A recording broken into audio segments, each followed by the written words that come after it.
بسم اللہ الرحمن الرحیم۔ ہمارا ناول ایج ڈفرینس بیس ہے، روڈ ہیرو بیس ہے، انوسینٹ ہیروئن بیس ہے، فائٹنگ ہیروئن بیس ہے اور روڈ ہیرو بیس ہے، اور ایک دو کپلز ہیں جن میں یعنی یونیورسٹی بیس بھی ہے، یعنی بہت ساری 6 سٹوریز کا کومبو ہے ہمارا ناول۔ تو ٹائم ضائع کے بغیر سٹارٹ کرتے ہیں۔ لمس اکسیر، اس قلم وہیبہ فاطمہ، قسط نمبر 9۔ پہلی تنخواہ سے وہ الف اور ایحان کے لیے بہت سارے کپڑے لایا تھا، ساتھ کھانے کی بے شمار چیزیں۔ ایحان اور الف خوشی سے اس کے پاس آئے تھے اور اپنی چیزیں دکھانے لگے۔ ایک عرصے کے بعد انہوں نے یہ خوشی دیکھی تھی۔ برہان ان کی خوش ہوتا دیکھ رہا تھا، جبکہ دلاور سیٹھ کی طرف سے اسے آج ہی موبائل ملا تھا۔ بار بار اس کے موبائل پر دلاور سیٹھ کے خاص آدمی کے میسج آ رہے تھے۔ اسے دلاور سیٹھ کے لیے کام کرتے صرف ایک ہی ماہ ہوا تھا اور اس ایک ماہ میں وہ صرف دلاور سیٹھ کی مال کی ڈیلیوری کرتا تھا۔ وہ بچہ تھا، کوئی اس پر شک نہیں کرتا تھا۔ شروع میں خوفزدہ ہوا تھا، اس کو ڈر لاحق ہوا تھا کہ کہیں وہ پولیس کے چکر میں نہ پھنس جائے، اس لیے وہ دلاور سیٹھ کے پیسے اس کو واپس کرنے گیا تھا۔ پر دلاور سیٹھ نے صاف انکار کر دیا تھا اور کہا تھا اب وہ اپنے قدم پیچھے نہیں لے سکتا۔ دھندے کا اصول ہے، جو ایک بار شامل ہو گیا وہ ہو گیا۔ ہاں، لیکن اس سے یہ وعدہ کیا تھا کہ وہ اسے پولیس کے ہتھے نہیں چڑھنے دے گا۔ کچھ دلاور سیٹھ کی یقین دہانی تھی اور کچھ اس نے مکار اور روزی خور پولیس والوں کی حقیقت دیکھی تھی، جو آ کر دلاور سیٹھ کو سلام کرتے تھے۔ زندگی میں دوسری بار اسے یہ احساس ہوا تھا کہ اگر انسان کے پاس پیسہ ہو تو نیک نامی اور عزت خود بخود مل جاتی ہے۔ جب دلاور سیٹھ جیسے غیر قانونی کام کرنے والے کو اتنے بڑے بڑے پولیس والے عزت دیتے تھے، ابھی بھی وہ ایحان اور الف کے ساتھ تو بظاہر بیٹھا تھا لیکن فون پر مصروف تھا۔ بھائی کھانا نہیں لائے؟ 6 سالہ الف کے سوال پر برہان نے مسکراتے موبائل جیب میں ڈالا تھا اور کچن سے کھانا پلیٹ میں نکال کر لایا تھا۔ اس کھانے کو دیکھ کر ایحان کے حلق میں ایک گٹلی سی ابھر کر معدوم ہوئی تھی۔ اس کی ننھی آنکھیں اس کھانے میں کئی مناظر دیکھ رہی تھیں جن سے برہان دل شیرلا علم تھا۔ بھائی آپ کہاں جا رہے ہیں؟ الف نے برہان کو باہر جاتا دیکھ پوچھا۔ وہ برہان سے بہت محبت کرتی تھی، ماں باپ کے ہوتے ہوئے بھی وہ دونوں برہان سے چپکے رہتے تھے۔ بعض محلے دار کا کہنا تھا کہ برہان ان کی دوسری چھوٹی ماں ہے۔ الف بھائی کو کام سے جانا ہے نا، آپ لوگ کھانا کھا لو، میں کھا چکا ہوں، برہان کہتے ہوئے باہر نکلنے لگا تھا جب ایحان نے ڈوبتے دل سے اسے پکارا تھا۔ روٹیٹ ہوگی اسکن۔ آپ کو ایک بات بتانی تھی برہان بھائی۔ ایحان کے پکارنے پر برہان کچھ ثانیے کو پلٹا، لیکن وہ ایحان کے ہاتھوں میں پکڑی کھانے کی پلیٹ پر لرزش جس میں برگر رکھا تھا اور آنکھوں میں وحشت نہیں دیکھ پایا تھا، ورنہ ضرور سوچتا کہ چلو وہ تو عقل رکھتا تھا، لیکن اس 10 سال کے بچے کی آنکھوں میں کس چیز کی وحشت ہے۔ ابھی جانا ہے مجھے ایحان، تم کھانا کھاؤ، بعد میں بتا دینا۔ بولتے ساتھ برہان باہر چلا گیا تھا، جبکہ ایحان خاموشی سے اس پلیٹ کو تکنے لگا تھا اور اچانک کھانے سمیت اس پلیٹ کو اٹھا کر دور پھینکا تھا اور سر گھٹنوں میں دیے رونے لگا۔ اس کے رویے پر الف خوفزدہ ہوئی تھی، لیکن پھر ایحان کو روتا دیکھ اپنے ہاتھ ایحان کے بازو پر رکھے تھے۔ تم میری بریانی کھا لو ایحان بھیا۔ الف کے کہنے پر ایحان نے روتے ہوئے سر اٹھایا تھا اور پھر واپس گرا گیا تھا۔ وہ بھلا اسے کیا بتاتا، لیکن وہ برہان کا انتظار کرنے لگا تھا۔ برہان ارادتاً بہت دیر سے لوٹا تھا اور پھر اگلے دن بھی برہان اس کی کیا سنتا کہ اب اسے گھر کے لیے وقت کہاں ملتا تھا، بلکہ دلاور سیٹھ کے مشورے پر گھر میں ایک ملازمہ کا بندوبست کیا تھا کہ اسے کبھی بھی گھر سے باہر رہنا پڑ سکتا تھا، رات بھی اور دن بھی۔ نیکسٹ آگے زرمش کی شروع ہو رہی ہے اسٹوری۔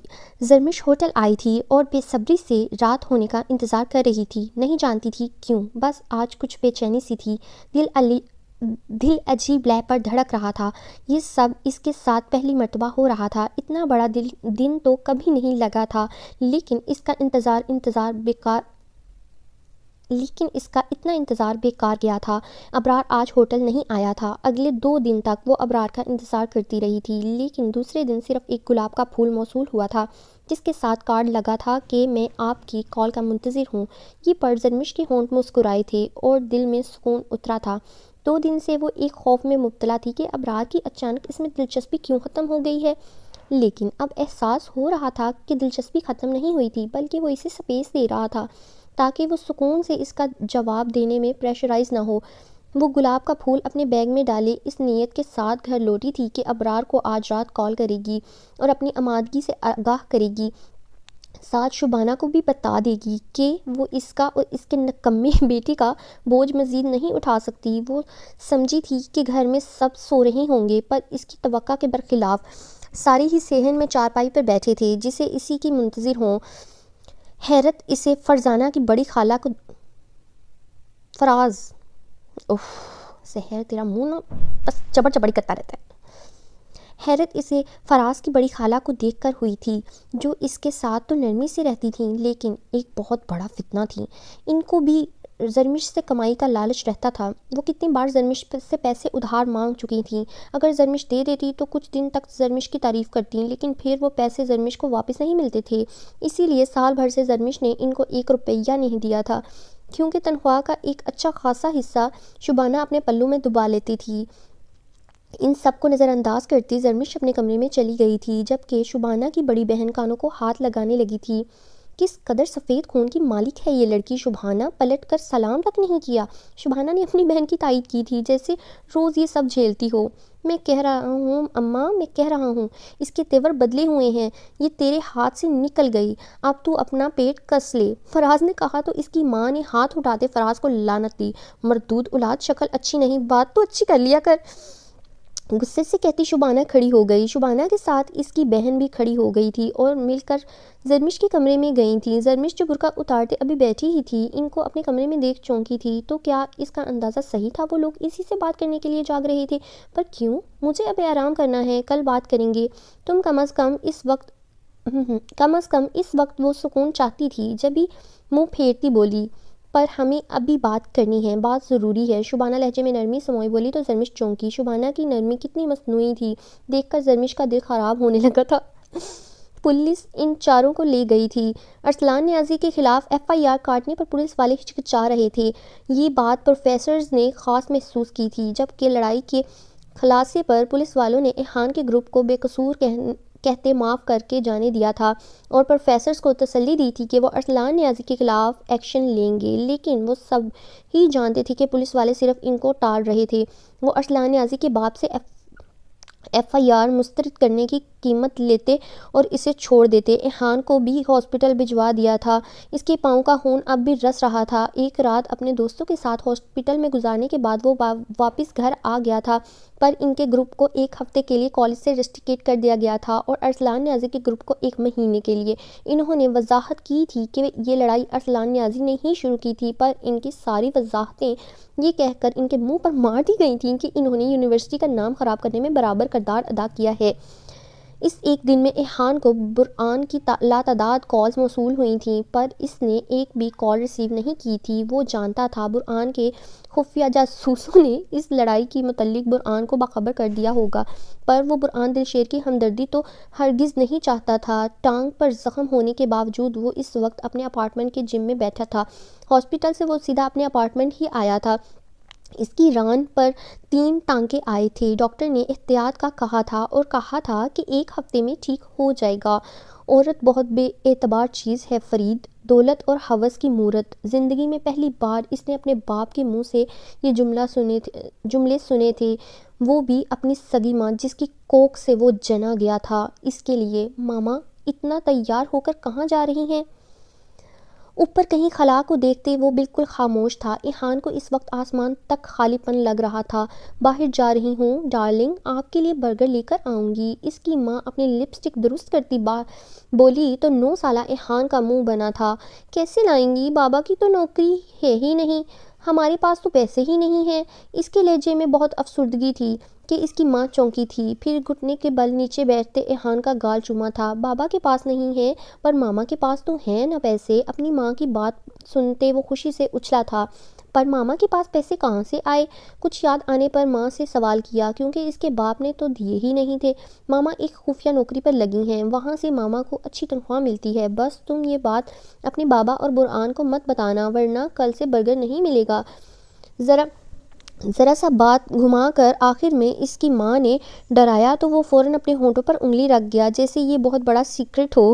اس کے بعد روز شام اس کی ماں اپنی خفیہ نوکری پر چلی جاتی تھی، جب برآن اور اس کا باپ گھر پر نہیں ہوتا تھا، اور الف بے صبری سے اپنی ماں کا انتظار کرتی تھے، وہ اور الف بے صبری سے اپنی ماں کا انتظار کرتی تھی جو اس کے باپ اور بڑے بھائی کے آنے سے پہلے واپس آ جاتی تھی اور پھر ان کی پسند کی نت نئی چیزیں انہیں کھلاتی تھی۔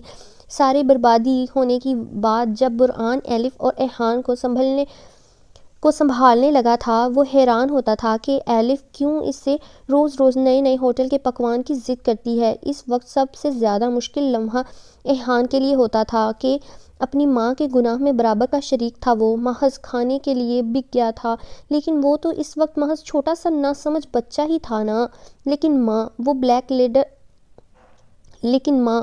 وہ بلیک لیدر کی سیٹ پر بیٹھا تھا جس کے پیچھے ویٹ لفٹنگ مشین تھی۔ ایحان کی آنکھیں ایک جگہ ساکت تھیں، جبکہ آنکھوں سے نہ جانے کب گرم سیال جاری ہوا تھا۔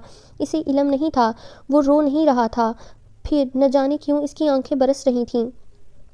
کبھی کبھی زندگی میں ایسا لمحہ آ جاتا ہے کہ انسان اتنا مجبور ہو جاتا ہے کہ اس کو ایک غم کو ساتھ چاہیے ہوتا ہے، اس کو چاہیے ہوتا ہے کہ کوئی ایک ایسا ہو جو میرا سنے، مجھے فیل کرے، مجھے ہمدردی دے، مجھے کندھا دے۔ تو ایحان کے ساتھ بھی یہی ہوا ہے، اس کو کندھا نہیں ملا۔ وہ بیچارہ اندر ہی اندر رکھ رکھ کے جب اس کو ضرورت تھی اس کے بھائی کی، اس کا بھائی ان کی خواہشات پوری کرتا رہا۔ ایک طرف سے برہان نے بھی صحیح کیا کہ اپنے بہن بھائی کی خواہشات نہیں مرنے دیں، اور لیکن غلط طریقے سے کیا جو بھی کیا۔ تو لیکن اس کو اپنے بہن بھائیوں کو بھی تھوڑی سی نا کوالٹی ٹائم دینا چاہیے تھا، ٹھیک ہے؟ اگر وہ کسی ثانیہ سے گزرا تھا تو اس کے بہن بھائی بھی گزرے تھے، تو کم از کم زیادہ نہیں تو اس کو کچھ ٹائم اپنے بہن بھائیوں کے ساتھ سپینڈ کرنا چاہیے تھا۔ خیر، جب بندہ کسی دونوں فریقین کی بات سنے نا، دونوں ہی صحیح لگتے ہیں، تو وہ بھی مجبور تھا، یہ بھی مجبور تھے۔ تو چلیں دیکھتے ہیں کب ان دونوں کے بھائیوں کے نا دل کا غبار دھلیں گے۔ ایک برگر، کیا اس کی قیمت یہی تھی جو اس کی ماں نے طے کی تھی؟ بچپن سے لے کر اب تک وہ اس کھانے کی گندی بو اور اس کا وزن اپنے وجود میں محسوس کرتا آیا تھا۔ بے شک وہ اس وقت چھوٹا تھا، اسے نہیں معلوم تھا جو وہ کھا رہا تھا اس کا پیسہ کہاں سے آ رہا ہے۔ وہ تو یہی سمجھتا تھا کہ اس کی ماں باپ سے چھپ کر نوکری کرتی ہے، لیکن 10 سال کی عمر میں اس پر یہ راز آشکار ہوا تھا کہ وہ کیا کھاتا آیا تھا۔ اچانک ایحان کو اس کھانے کی غلیظ بو اور لذت اپنے منہ میں محسوس ہوئی تو وہ اٹھ بیٹھا۔ اس کا دل متلانے لگا تھا، بس کسی طرح وہ کھانا، اس کی مہک اس کے وجود سے نکل جائے تو وہ سکون کی نیند سو جائے۔ یہ راز بھی تو اس نے خود میں دفن کر رکھا تھا۔ برہان کو پہلے اس نے بتانے کی بہت کوشش کی تھی، پھر ڈر گیا تھا کہ کہیں اس کا بھائی بدگمان نہ ہو جائے، اور جب اس نے اپنے اندر کے بوجھ سے پریشان ہوتے یہ بات برہان کو بتانے کی ہمت جٹائی تھی، تو اس وقت برہان کے پاس وقت ہی ختم ہو گیا تھا کہ وہ 2 لمحے ایحان کی بات سن لے، اس کی تکلیف اور اذیت کم کر دے۔ برہان نے بھی تو وہی کیا تھا جو اس کی ماں نے کیا تھا۔ اسے بچپن میں سب سے زیادہ ضرورت برہان کی محبت اور اس کے وقت کی رہی تھی، جسے برہان نے پیسوں سے تبادل کر دیا تھا۔ اچھے کپڑے، اچھا کھانا، اچھا اسکول، ہر ایک چیز برہان نے اس کو اور الف کو دی تھی، بن مانگے دی تھی اور بے شمار دی تھی، پر نہیں دیا تھا تو صرف اپنا وقت، اپنی محبت، اپنی توجہ، جس کے لیے وہ تڑپتا رہا تھا۔ اور پھر جب اس نے اپنی تنہائی الف کے قریب ہوتے دور کرنی چاہی تھی کہ وہ الف کے لیے اور الف اس کے لیے مرہم بنے گی، تو برہان نے اپنے کسی خدشے کے تحت اسے الف سے بھی اتنا دور کر دیا تھا۔ اپنی آنکھوں سے آنسو پوچھتا وہ مغرور اور لاپرواہ سا لڑکا اس وقت اذیت کی انتہا پر تھا، رگوں میں جیسے لاوا بہہ رہا تھا۔ وہ اتنا بے خبر نہیں تھا جتنا سب اسے کہتے تھے۔ وہ بھلا کیسے عام انسانوں کی طرح زندگی گزارتا؟ ہاں، ایسا ہو سکتا تھا کہ اگر اس کے بچپن کی خلا پوری ہو جاتی یا وہ اپنے ماضی کو نوچ کر پھینک سکتا، پر یہ کہاں ممکن تھا۔ اسے کسی کی آہٹ محسوس ہوئی تھی، پر اس وقت اس کے پاس یہاں کون ہو سکتا تھا؟ وہ نظر انداز کر گیا۔ وہ ہمیشہ سے تنہائی میں ہی رہتا تھا۔ جب کبھی کوئی دن کے اجالے میں اس کے پاس نہیں آیا تھا تو پھر رات کے اندھیرے میں کیوں آتا؟ جب گھٹن بڑھنے لگی اور وہ اپنے وجود میں اس بدبو دار ایک برگر کا وزن بڑھتا محسوس کرنے لگا، جب ہی اپنی انگلی حلق میں ڈال کر کیک کرنے کی کوشش کی، جب اچانک نظر زمین پر رکتے جوتوں پر پڑی۔ انگلی کو منہ سے نکالتے ایحان نے نظر اوپر اٹھائی تو 2 پل کے لیے دل ساکت ہو کر دھڑکا۔ اس کے عین سامنے برآن کھڑا تھا۔ محض چند لمحے لگے تھے ایحان کو اپنے خول میں سمٹنے کے لیے۔ وہ واپس اپنے اوپر لاپرواہی کی چادر اوڑھتے ایک بار پھر اپنے حلق میں انگلی ڈالنے لگا تھا، پر لاکھ کوشش کے باوجود کچھ باہر نہیں آیا تھا۔ آتا بھی کیسے جب پیٹ میں کچھ تھا ہی نہیں؟ جس کھانے کو وہ نکالنے کی کوشش کر رہا تھا وہ تو کب کا زائل ہو چکا تھا۔ کچھ الٹا کھا لیا جو طبیعت ایسی ہو رہی ہے؟ ایحان کے خود کو نظر انداز کرنے کے باوجود وہ ایحان کے پاس بیٹھے نرمی اور محبت سے پوچھنے لگا تھا۔ اتنی رات برآن کا یہاں آنا بالکل غیر متوقع تھا۔ جتنا سخت برآن دل شیر باہر والوں کے لیے تھا، اتنی ہی نرمی کی انتہا اس کی ایحان کے لیے تھی۔ ایلف سے تو ملے اس کو سالوں گزر گئے تھے، پر اس کی پل پل کی خبر برآن دل شیر کی ہر لمحے ملتی تھی۔ ہاں ایلف ایحان منہ میں جب ایحان لکھا ہوتا ہے ایلف آ جاتا ہے۔ ہاں، ایحان نے مختصر جواب دیا۔ وہ جتنا ہو سکے برآن کو اتنا نظر انداز کرتا تھا۔ اس کا نظر انداز کرنا اور گریز برآن بخوبی جانتا تھا۔ ایسی چیز کھاتے کیوں ہوں جس سے یہ حالت ہو جائے؟ برآن کے پوچھنے پر ایحان کی آنکھوں میں تلخی کا تاثر ابھرا تھا۔ اگر انسان کو معلوم ہو جو وہ کھا رہا ہے وہ ناسور بن جائے گا تو انسان فاقہ کر لے۔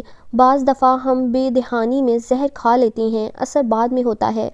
وہ غصے سے کہتا وہاں سے کھڑا ہونے لگا تھا جب ٹانگ کی تکلیف سے کراہا۔ اس کی تکلیف دیکھ برآن کے نقش پر تناؤ آیا تھا۔ معلوم کیا ہے میں نے ارسلان نیازی کے بارے میں؟ ابھی تو خود بستر پر ہے، ایک بار درست ہو جائے تو ٹھیک سے سمجھاؤں گا، برآن نے کھڑے ہوتے سرد لہجے میں کہا۔ تو ایحان چلتے چلتے رکا اور پلٹ کر برآن کو دیکھا۔ میری معاملات سے دور رہیں، میں اپنی لڑائی خود لڑ سکتا ہوں، بچہ نہیں ہوں اب۔ ایحان کی آواز میں غصہ ظاہر تھا۔ برآن اس کے جملے پر ہنسا۔ وہ کیوں بھول گیا تھا؟ وہ جتنا بھی بڑا ہو جائے اس سے چھوٹا تھا۔ تم بچے ہی ہو ایحان، برآن نے اس کے مقابل کھڑے ہوتے کہا۔ وہ قد کاٹھ میں برآن کے برابر یا 1 انچ لمبا تھا، لیکن اتنی کثرت کے باوجود ان دونوں میں برآن کی جسامت زیادہ نمایاں تھی۔ میں بچہ نہیں ہوں، ہاں، لیکن جب بچہ تھا تب بھی اپنے مسئلے اکیلے ہی حل کرتا تھا۔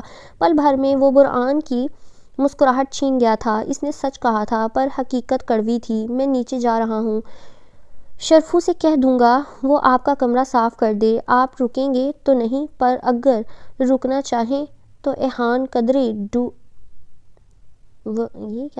روب نہیں، یہی ہے شاید، رے مٹا ہوا ہے۔ وہ قدرے روب دار انداز میں کہتا وہ برآن کو وہیں کھڑا چھوڑ باہر نکل گیا۔ جانتا جو تھا برآن نہیں رکے گا۔ دل میں ایک ہمک سی اٹھی کہ اسے کہے رک جاؤ، پر اب وہ دل کی سنتا ہی کب تھا؟ اگر برآن ایک عمر دراز کی خلش چند لمحوں میں مٹانا چاہتا تھا تو وہ غلط تھا، اور ہوا بھی یہی تھا۔ ایحان کے کمرے میں جانے کے بعد وہ رکا نہیں تھا بلکہ چلا گیا تھا۔ کسی امید کے تحت 1 گھنٹے بعد ایحان کمرے سے باہر آیا تھا اور ملازم سے برآن کے متعلق پوچھا تھا۔ جواب اس کے گمان کے عین مطابق تھا۔ سو سیڈ یار، بہن بھائیوں میں تو بالکل خلش نہیں ہونی چاہیے، اور ماں باپ تو ان کا تو رتبہ ہی اور ہے۔ آپ ان کے خلش کیا، آپ تو وہ جو بھی ہے جیسا بھی، آپ ماں باپ کے خلاف نہیں ہو سکتے، ٹھیک ہے؟ اور بہن بھائیوں میں خلش نہیں ہونی چاہیے۔ مجھے بہت برا لگتا ہے جب کوئی بہن بھائیوں میں لڑائی ہوئی ہو۔ ہم بھی چھوٹے ہوتے بہت لڑتے تھے، لیکن اس طرح والا نہیں، یعنی صحیح والی لڑائی کی دھوم چک لڑائی کر کے نا ہم نے پھر ہم کٹھے ہی ہوتے تھے۔ امی ابو دیکھ کے حیران ہو رہے تھے، یار یہ وہی بچے ہیں جو تھوڑی دیر پہلے بس چاٹا پاٹا ہوئے پڑے تھے، اور اب ایسے بیٹھے ہیں جیسے ان سے زیادہ کسی میں سلوک ہی نہیں ہے دنیا میں۔ اس طرح ہونا چاہیے بہن بھائیوں کو۔ اور جو لوگ کہتے ہیں نا، لٹرلی کچھ لوگ ایسے کہتے ہیں ہم تو چھوٹے تھے لڑتے ہی نہیں تھے، میں تو کہتی ہوں وہ پتہ نہیں کون سی مخلوق تھے جو لڑتے نہیں تھے۔ لڑنا ضروری ہوتا ہے لیکن اس طرح کا نہیں، جو ان کے درمیان تھوڑا جو ڈفرینس آ گیا اس طرح کا نہیں۔ دلوں میں جو خلائیں ہوتی ہیں، رنجش ہوتی ہیں، ان کو دور کرنا چاہیے، ٹھیک ہے؟ باقی چھوٹے ہوتے والی کیٹ فائٹ تو ہوتی رہتی ہے، وہ ہونی چاہیے۔ وہ کہتے ہیں جسم کو سیک لگتا رہتا ہے بہن بھائیوں کی جو چھوٹی موٹی کیٹ فائٹ ہوتی ہے اس سے۔ چلیں، خدا حافظ۔ اب میں نیکسٹ ایپیسوڈ کے ساتھ حاضر ہوں گی۔